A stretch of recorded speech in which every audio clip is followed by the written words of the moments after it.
یہ تو کانٹوں بھری وادی کا سفر لگتا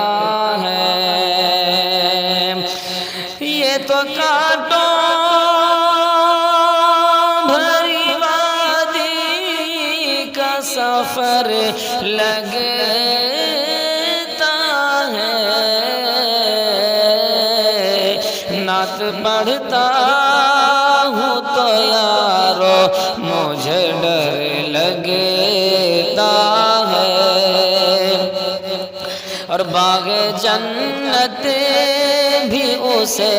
دیکھے تو شرما جائے، باغ جنت بھی اسے دیکھے تو شرما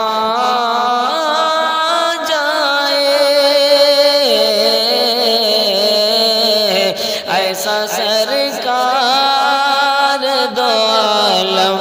کا نگر لگتا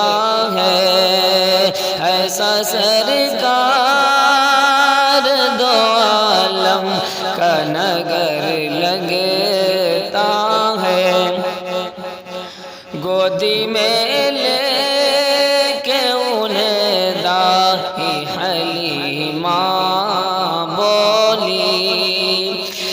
گودی میں لے کے انہیں دائی حلیمہ بولی، تیرے آمد سے ہی جنت میرا گھر لگتا ہے، یہ تو کانٹوں بھری وادی کا سفر لگتا ہے۔ السلام علیکم ورحمۃ اللہ وبرکاتہ۔